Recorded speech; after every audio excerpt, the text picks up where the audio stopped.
Anastasia. Los cedros resonantes. Escrito por Vladimir Megre. Libro 4, Co-creación. Capítulo 12, Los ancestros de Anastasia. Dime, Anastasia, ¿cómo fue que tú y tus antepasados vivieron tanto tiempo, incluso milenios, en un bosque remoto, alejados de la sociedad? Si todos tenemos el mismo origen y toda la humanidad forma una unidad, entonces, ¿por qué tu linaje ancestral, a diferencia del resto, vivió de manera separada?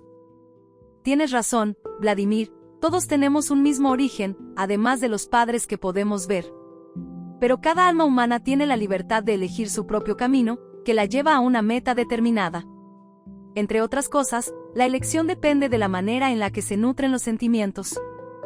¿Y quién, entonces, nutrió a tus antepasados lejanos? Es evidente que tu linaje es totalmente distinto al del resto de la humanidad hoy en día. Tu estilo de vida, tu forma de entender las cosas, todo es diferente.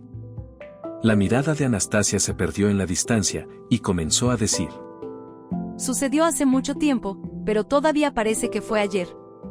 Quizás pueda expresarlo mejor de la siguiente manera. Llegó un momento en que la humanidad ya no aspiraba a la co-creación. En su lugar, comenzaron a cazar y a examinar a las criaturas de Dios. Con la ayuda de la lanza, mataron animales en los que todavía confiaban en ese momento, y usaron con orgullo sus pieles en sus cuerpos.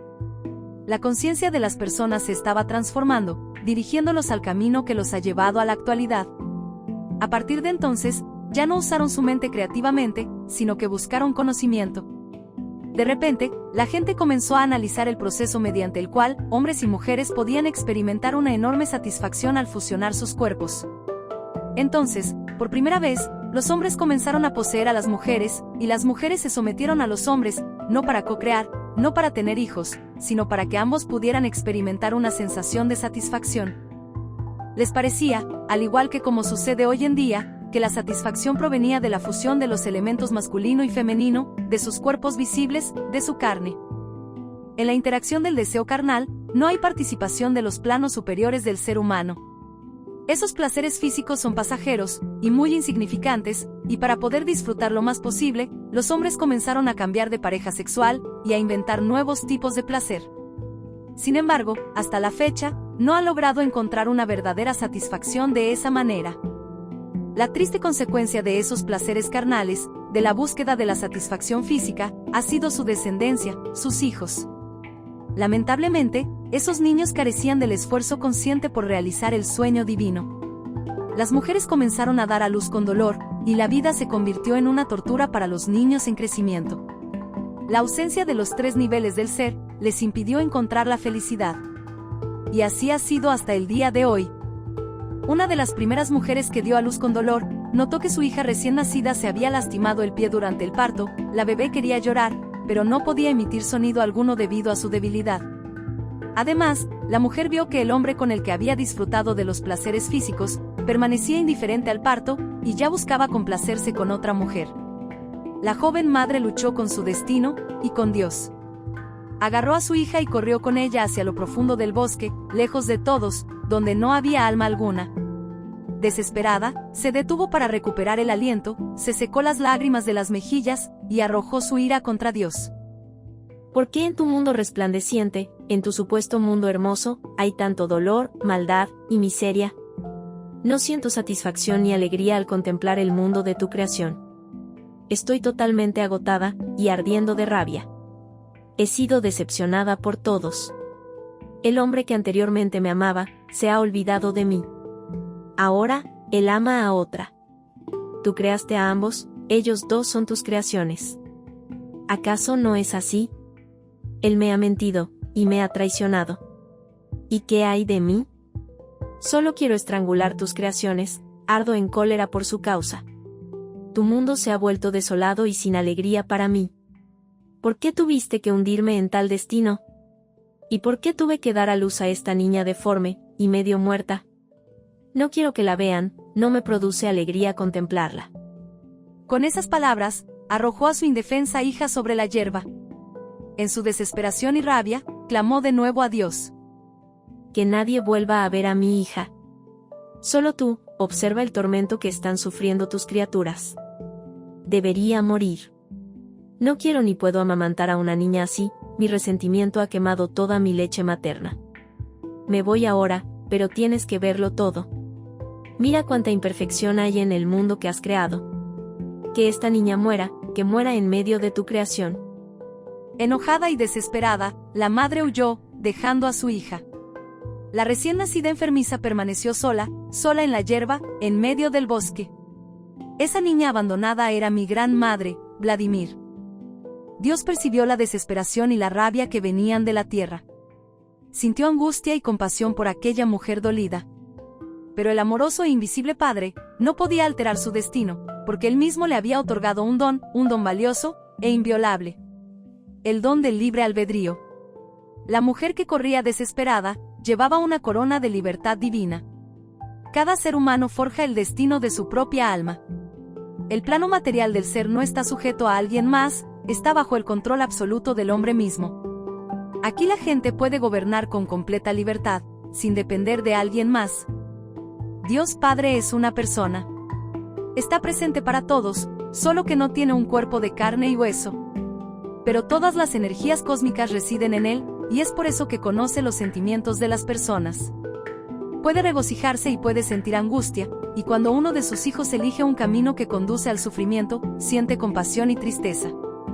En su interior habita el amor paternal por todas sus criaturas, y día tras día acaricia la tierra con los rayos del sol.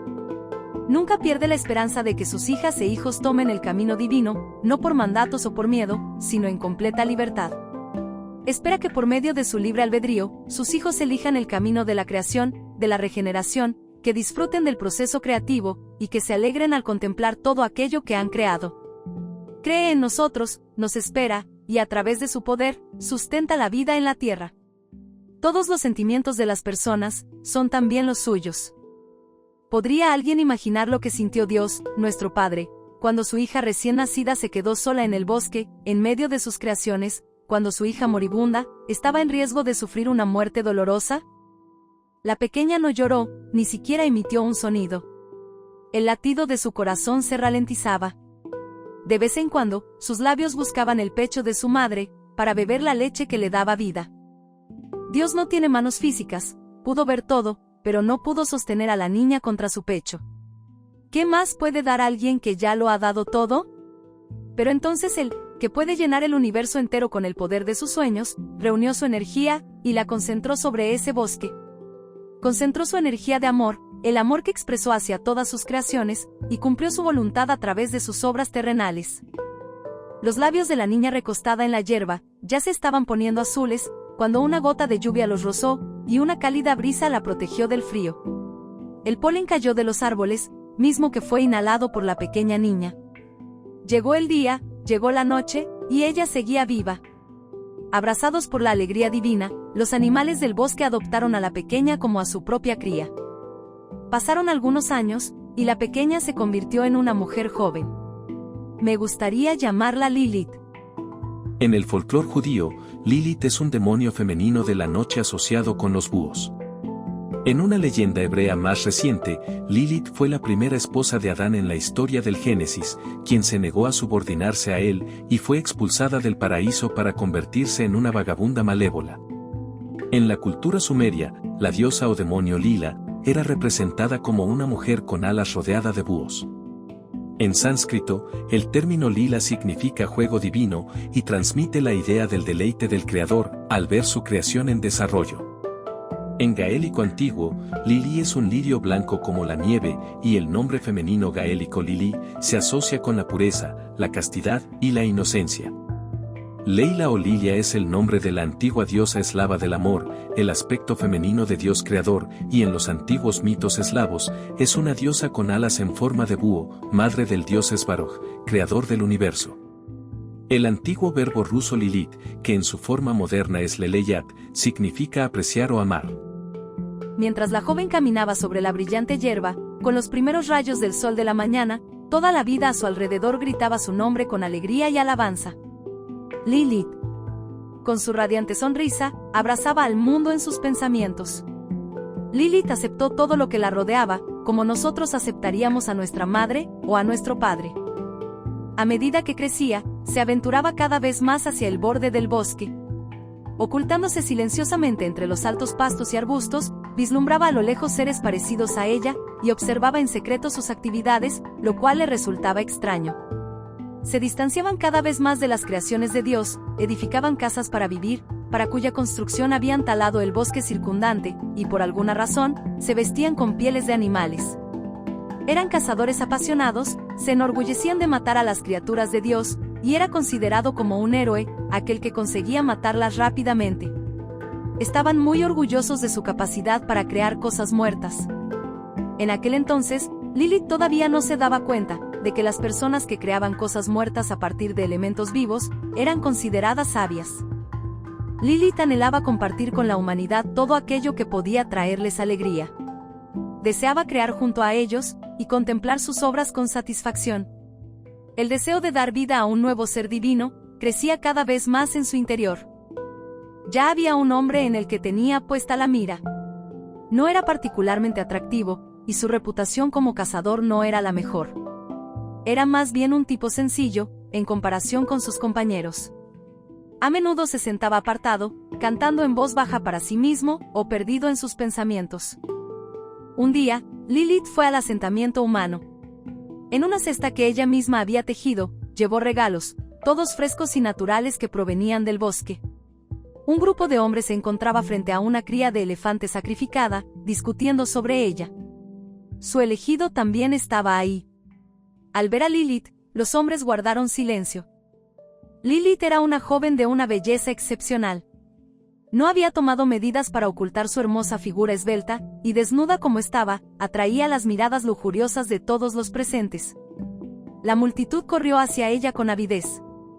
Este comportamiento era desconocido para Lilith. Al colocar la cesta sobre la hierba, percibió el fuego del deseo en los ojos de los pretendientes que se acercaban. Su elegido corrió tras ellos. Incluso desde la distancia, la aguda percepción de Lilith no pasó por alto la oleada de agresión que se abalanzaba sobre ella, agresión que tocaba los delicados hilos de su alma. Dio un paso atrás, se dio la vuelta, y huyó a toda prisa de esa horda de guerreros que se aproximaba. Llenos de lujuria, continuaron su persecución durante mucho tiempo. Lilith corría ligera, sin cansarse, sin dificultades para respirar, y por mucho que los hombres empapados en sudor lo intentaran, no podían alcanzarla. Ellos no lo sabían, pero aquellos que anhelan la belleza, deben ser bellos en su interior, de lo contrario, estarían renunciando a ella. Los guerreros se quedaron sin aliento poco a poco, y perdieron de vista a Lilith. Con las manos vacías, tuvieron que emprender el viaje de regreso a casa. Pero habían caminado tanto, que se perdieron, y solo encontraron el camino de regreso después de un tiempo. Uno de ellos, sin embargo, continuó vagando solo por el bosque. Después de un tiempo, cuando se sintió exhausto, se sentó en un árbol caído, y cantó una canción. Lilith lo observaba en silencio, oculta desde un escondite. Lo reconoció de inmediato, era el mismo hombre por quien había sentido afinidad. Lilith le permitió que la viera a distancia, y le mostró el camino de regreso a casa. El joven la siguió, pero sin correr. Al llegar al límite del bosque, vio las hogueras de su aldea, se olvidó de todo, y corrió a casa. Lilith lo vio irse con nostalgia. Su corazón latía irregularmente, y de repente pareció detenerse. Una y otra vez, Lilith se decía a sí misma: Que seas feliz entre toda esta gente, amado mío. Cuánto desearía que en el futuro, tus canciones ya no sonaran tan tristes en mi bosque, sino que estuvieran llenas de alegría. Inesperadamente, el corredor se detuvo, y se quedó inmóvil. Pensativo, se giró, y miró hacia el bosque, luego a su aldea, y de nuevo hacia el bosque. Al final, dejó caer su lanza, y caminó directo hacia Lilith, quien se había escondido una vez más. Lilith no dejó de observarlo mientras pasaba junto a su escondite. Quizás fue esa mirada de amor lo que lo detuvo en seco. En cualquier caso, cambió nuevamente de dirección, y se detuvo justo frente a ella. Lilith se levantó, y tímidamente puso su mano extendida en la suya. Sin decir palabra, los dos partieron juntos, caminando de la mano hacia el claro de Lilith. Y ahí estaban ambos, mi padre del pasado, el poeta con inclinaciones líricas, y mi madre del pasado. Pasaron los años, y mis antepasados se multiplicaron. En cada generación, algunos se sintieron atraídos por esas otras personas, quienes se parecían a nosotros en esencia, pero llevaban vidas totalmente diferentes. Iban bajo diversas apariencias, podían mezclarse con los guerreros, con los sacerdotes, o hacerse pasar por eruditos. Como poetas, brillaban con su poesía. Fueron a entregar un mensaje, intentaron convencer a la gente de que existía otro camino hacia la felicidad, y que nuestro Creador estaba con nosotros. Solo era necesario evitar sus vanos intereses mercenarios, evitar la adoración a otras entidades, y volver a nuestro Padre. La gente no valoró el mensaje de mis antepasados, y muchos fueron asesinados. A menudo, solo quedaba un hombre o una mujer. Pero siempre encontraron a alguien dispuesto a compartir su forma de vida. Así, mi linaje perduró a través de los siglos, sin abandonar sus convicciones, ni su conexión original con el Padre. Anastasia. Los cedros resonantes. Escrito por Vladimir Megre. Libro 4, Co-creación. Capítulo 13, la fuerza impulsora detrás de la acción humana. Espera un momento, Anastasia. Le comenté después de que un pensamiento me impactara como una descarga eléctrica. Dijiste que casi todos tus antepasados fueron asesinados, y que esto lleva milenios ocurriendo. También comentaste que todos sus intentos de enseñar algo a la humanidad han fracasado, y que la gente sigue su propio camino, ¿cierto? Así es, mis antepasados no han logrado mucho, sus intentos han sido infructuosos. ¿Eso significa que todos tus antepasados fueron asesinados? Aquellos que llevaron su mensaje al pueblo, e intentaron hablar con la gente. Entonces, eso solo puede significar una cosa, que ustedes también perecerán, al igual que sus antepasados. Ustedes también se dirigen al pueblo. No se engañen, si nadie ha logrado cambiar el mundo y la sociedad, ¿qué te hace pensar que ustedes podrían hacerlo? Vladimir, ¿por qué hablar tan prematuramente de la muerte? Me alegra mucho vivir, y como podrás notar, aún sigo viva. Además, tú estás aquí ahora, y nuestro hijo está creciendo. ¿Pero de dónde sacas esa convicción? ¿Qué te da la certeza de que tus sueños prevalecerán, donde todos tus antepasados han fracasado? Me da la impresión de que eres igual a ellos, siempre hablando. ¿Dices que solo hablo, que solo uso palabras? ¿Es eso lo que piensas?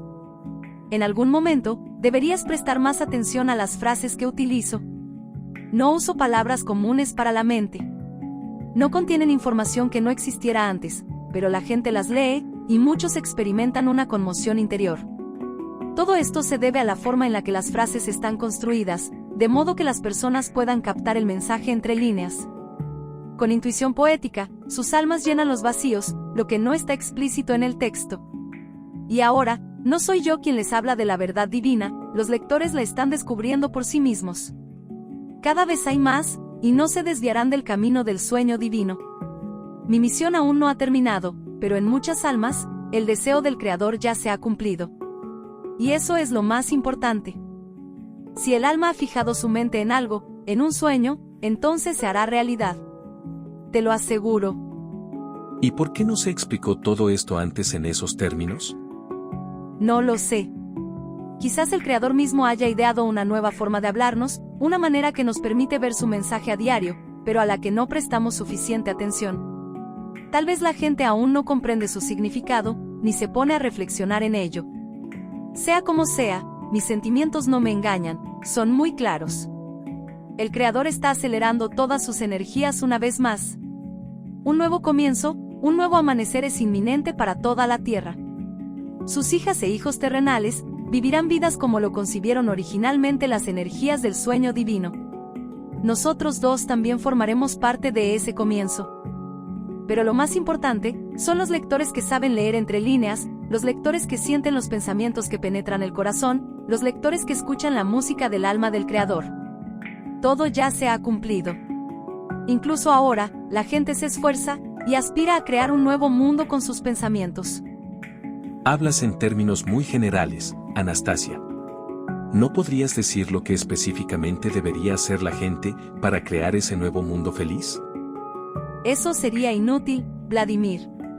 Piensa en la cantidad de tratados científicos y directrices religiosas que han existido en la historia de la humanidad. Muchos de ellos fueron muy valorados, pero ninguno ha tenido sentido, ninguno ha logrado cambiar el curso del mundo. Un solo punto basta para demostrarlo. No lo entiendo. ¿A qué punto te refieres? Se trata de un punto en el universo designado como límite universal. Ese es el punto donde se encuentra la humanidad en este momento, está al borde del precipicio, en un punto de inflexión crucial en su evolución. Todo va a depender de su siguiente paso. Este hecho demuestra claramente que toda lógica y directrices han sido inútiles, que los tratados realizados no tienen sentido alguno. Lo que impulsa a la humanidad en su camino son únicamente sus sentimientos. Se guía solo por ellos. Espera un momento, ¿me estás diciendo que el intelecto no es el que ha definido todo lo que he hecho en mi vida? Vladimir, al igual que todos los demás, tú también has estado usando tu intelecto para influir en la materia, y lo has hecho con un propósito. A través de medios materiales, has intentado experimentar esos sentimientos que todos intuitivamente saben que buscan, pero que nadie logra encontrar. ¿De qué estás hablando? ¿Qué sentimientos son esos que todos buscan? Lo que la gente sentía en sus orígenes prístinos, cuando todavía vivía en el paraíso.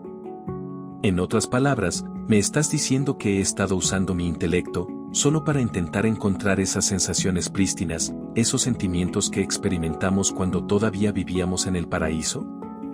Piénsalo tú mismo, Vladimir. ¿Por qué adquiriste tantos bienes materiales? ¿A qué viene esa pregunta? Como todos los demás, lo hice para poder vivir mi vida y mantener a mi familia. Y para sentir que no soy peor que el resto de la gente. ¿Dijiste, para sentir? Sí, eso es lo que dije. Ahora, intenta que esto se grabe en tu memoria. Todas las acciones y hechos humanos tienen el objetivo de invocar algún tipo de sentimiento. Al final, las personas buscan sentir algo. ¿Qué quieres decir? ¿Incluso los actos de los alcohólicos y drogadictos forman parte de la búsqueda de tales sensaciones? Por supuesto, pero lo hacen a su manera. Incluso llegan al extremo de torturarse, para obtener un pequeño sorbo de felicidad. Basta con mirar las muecas que hace un borracho al beber su veneno, todo porque lo impulsa la búsqueda de una sensación placentera. El científico también se quema los sesos, buscando un descubrimiento que pueda traerle felicidad y satisfacción, tanto para él, como para los demás. Pero todo es en vano. A lo largo de la historia, la humanidad ha inventado muchísimas cosas sin sentido. Recuerda, Vladimir, tú también has estado rodeado de muchas de ellas. Todas han sido consideradas grandes logros de la mente humana. En algunos casos, una multitud de personas tuvieron que trabajar para su desarrollo y producción. Y ahora dime, Vladimir, ¿cuál de esos objetos te ha hecho feliz? ¿Cuál de esos objetos ha logrado que te sientas satisfecho con la vida? Bueno, si los miras individualmente, quizás ninguno. Pero juntos, hacen la vida mucho más fácil y sencilla. Tomemos el automóvil, por ejemplo. Te pones al volante y puedes dirigirte a donde quieras. Si hace frío y llueve, solo necesitas prender la calefacción. Puede estar haciendo calor en el exterior, puedes ver a las personas sudar y respirar con dificultad, pero en el interior, solo necesitas encender el aire acondicionado para disfrutar de un viaje agradable y fresco. En cuanto a la casa, hay muchos electrodomésticos prácticos en la cocina, como el lavavajillas, que le ahorra mucho trabajo al ama de casa. La aspiradora también ayuda en la limpieza profunda de las habitaciones, ahorrando tiempo y esfuerzo en esas tareas. Anastasia, todos estos objetos cotidianos nos hacen la vida más fácil, de eso no hay duda. Desafortunadamente, esas son comodidades ilusorias, Vladimir. Acortan la vida, y toda la humanidad sufre por ello. Y para obtener esas cosas sin alma, la gente tiene que trabajar duro toda su vida, como esclavos, realizando tareas que no les producen alegría. Cuanto más aparecen estos objetos sin alma a nuestro alrededor, más claramente muestran el grado de incomprensión del hombre, respecto a lo que constituye la esencia universal del ser. Eres un ser humano. Observa más de cerca a tu alrededor. Para obtener tus bienes cotidianos, se construyen enormes fábricas que emiten grandes cantidades de gases tóxicos. El agua estancada, el agua muerta, es otra consecuencia de ese estilo de vida de consumo, y están obligados a pasar toda su vida en trabajo sin alegría, a cambio de esos objetos. Sus máquinas no están a su servicio, ustedes están al servicio de ellas. Primero tienen que inventarlas, para luego construirlas y repararlas. No encuentro una sola razón para que la humanidad se sienta orgullosa de un estilo de vida como ese. ¿Quién podría venerar algo así? Dime, Vladimir, ¿cuál de esos ingeniosos científicos ha logrado inventar un mecanismo como este para servir a la humanidad? ¿En qué fábrica fue producido? ¿De qué mecanismo hablas? Hablo de la pequeña ardilla que tengo bajo la mano, la que está sosteniendo una piña de cedro. Miré la mano de Anastasia.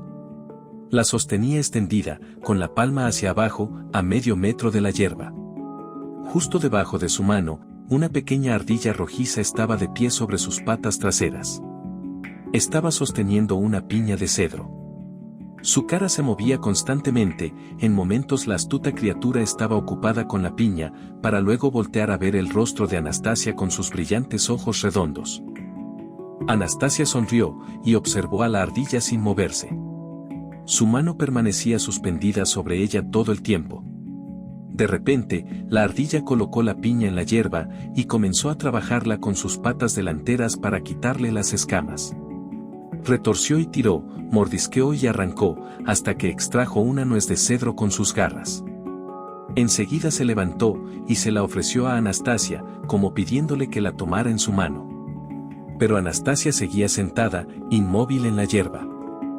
La ardilla inclinó la cabeza, mordió la cáscara, extrajo la nuez, y la colocó sobre una hoja en la hierba, frente a Anastasia. Luego repitió todo el proceso, hasta que un pequeño montón de nueces de cedro sin cáscara quedó sobre la hoja. Anastasia bajó la mano, y la colocó con la palma hacia arriba, en la hierba. La ardilla llevó ágilmente todas las nueces de cedro, y las colocó sobre la mano de Anastasia. Con la otra mano, Anastasia acarició suavemente su esponjoso pelaje. La ardilla se acercó aún más, y la miró a los ojos con confianza. Gracias. Le dijo Anastasia a la ardilla en voz alta. Lo hiciste muy bien, preciosa, mejor que nunca. Anda, sigue con lo tuyo, mi pequeño torbellino. Encuentra a tu elegida, belleza mía. Una que sea digna. Y señaló con la mano un cedro cercano de ramas enormes y extendidas. La pequeña ardilla empezó a dar saltos, dio 2 vueltas alrededor de Anastasia, para luego salir disparada en la dirección que le indicaba su brazo. Trepó por el tronco del cedro, y desapareció entre las frondosas ramas. Anastasia me tendió la mano, sobre la cual había un pequeño montón de nueces de cedro que habían sido cuidadosamente peladas. Cielos, pensé. Qué extraordinario mecanismo, me encantaría tener uno así. Primero arranca la fruta del árbol, luego la trae aquí, e incluso le quita la cáscara. No requiere mantenimiento ni reparaciones, y no consume electricidad. Después de probar las nueces, o piñones de cedro, le pregunté. ¿Quieres decir que incluso los grandes líderes militares, como Alejandro Magno, Julio César o Adolfo Hitler, buscaban también esas sensaciones de sus orígenes prístinos? Claro, querían sentirse los gobernantes del mundo. Pensaban que ese era el sentimiento que todos anhelamos instintivamente. Pero estaban equivocados. ¿Cómo es que llegaste a esa conclusión? ¿Qué te hace pensar que estaban equivocados? Ser gobernantes del mundo es sin duda un sentimiento muy exaltado, incluso si nadie ha logrado subyugar a toda la tierra. Pero tomaron el control de ciudades y países enteros. Libraron batallas para conquistar ciudades, pero sus victorias solo les proporcionaban satisfacciones fugaces. Querían más, aspirando a conquistas aún mayores. Así que se propusieron subyugar a países enteros. Pero incluso cuando triunfaban, el resultado no les proporcionaba alivio, por el contrario, se cargaron de grandes preocupaciones. El miedo los atormentaba, tenían miedo de perderlo todo, y ese miedo los impulsaba a nuevas campañas militares. Su conciencia estaba tan consumida por una pasión desbordante, tan inmersa en la vanidad, que ya no podían saborear el sueño de sentimientos sublimes y divinos. Ese camino había sido bloqueado para ellos. Al final, un amargo desenlace les aguarda a todos los líderes militares de la Tierra, como puede comprobarse en cualquier libro de historia. Pero incluso las personas de la actualidad están tan impulsadas por la inquietud, por la pasión, por la vanidad y por el desfile de dogmas mercenarios, que la visión de los sentimientos divinos también les ha sido bloqueada.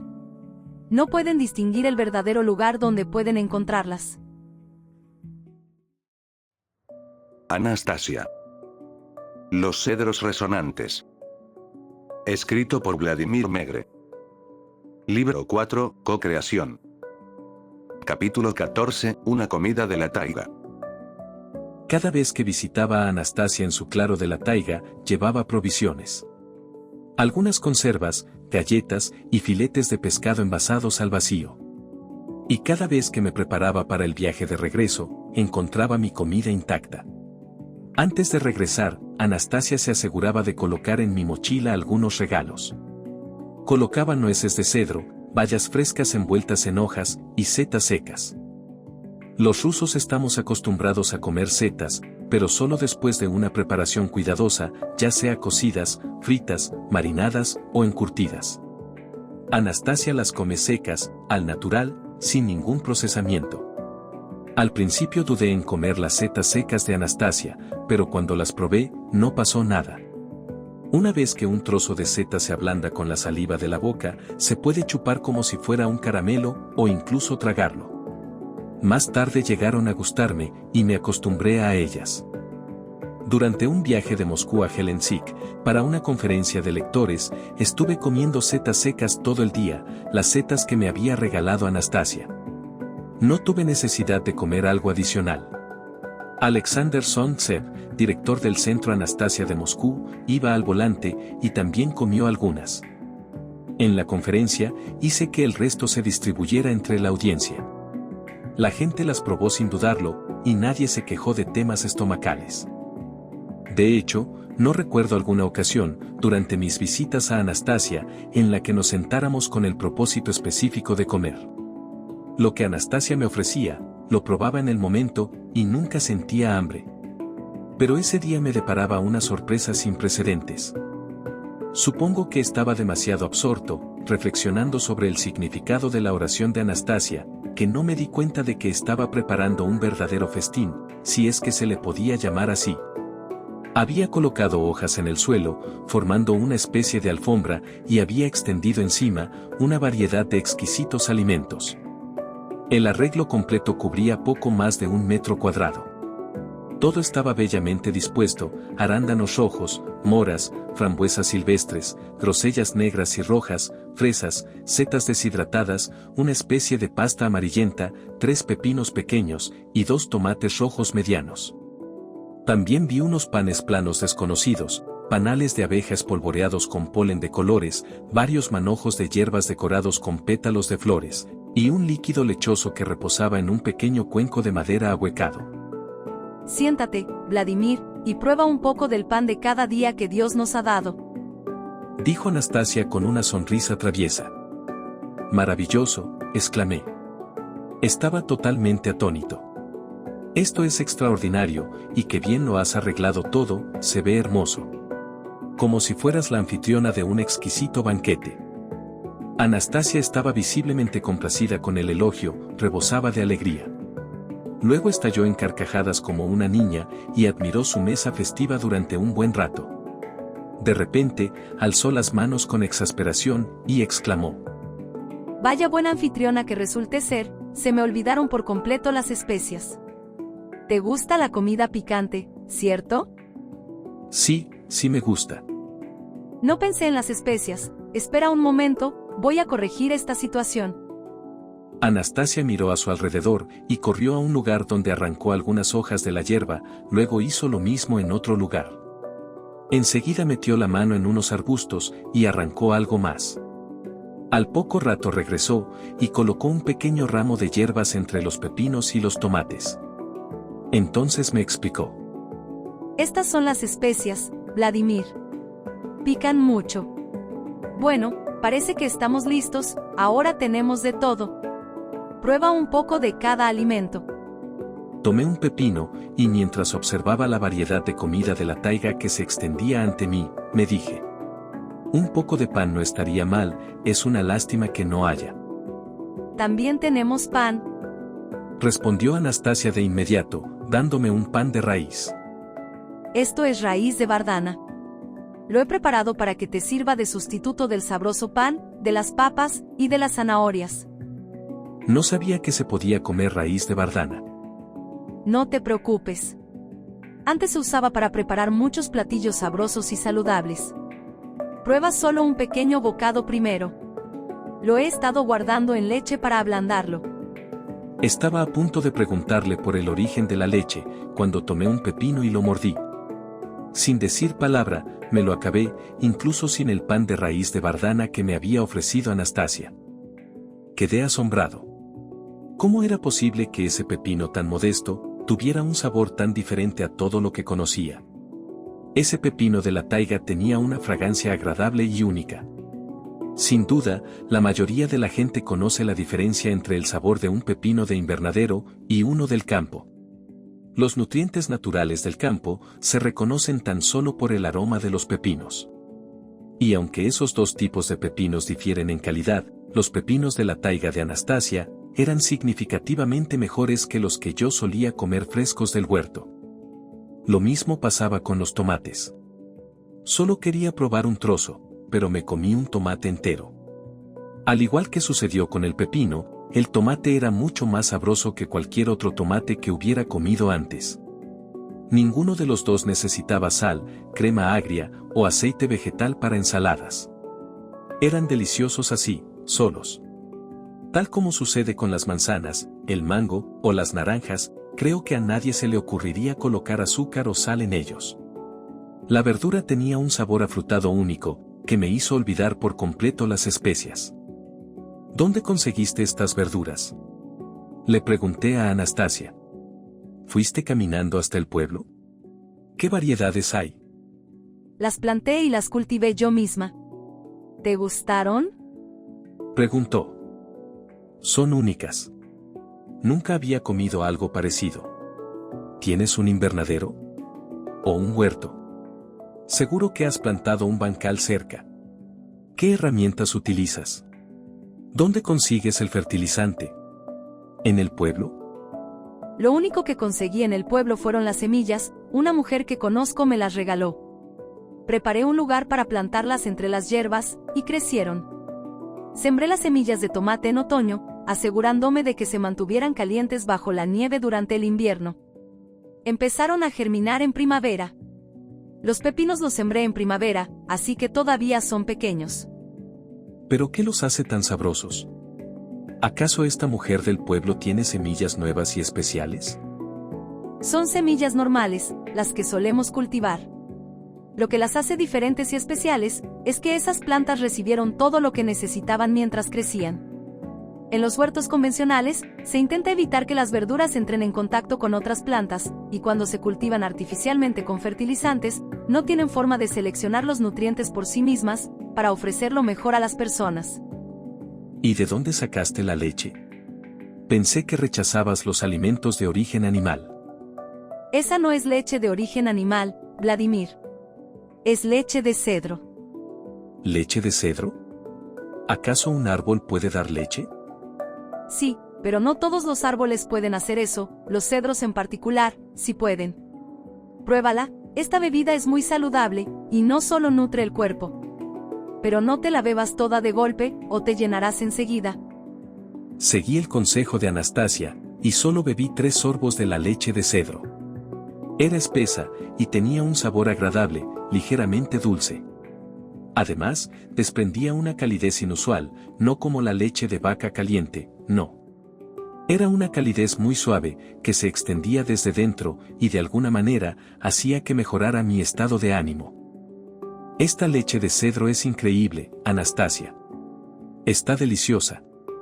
Pero dime, ¿cómo se hace para ordeñar un cedro, y obtener este líquido? No hay que ordeñarlo. Se colocan las nueces de cedro en un mortero de madera, y se muelen con un palo especial.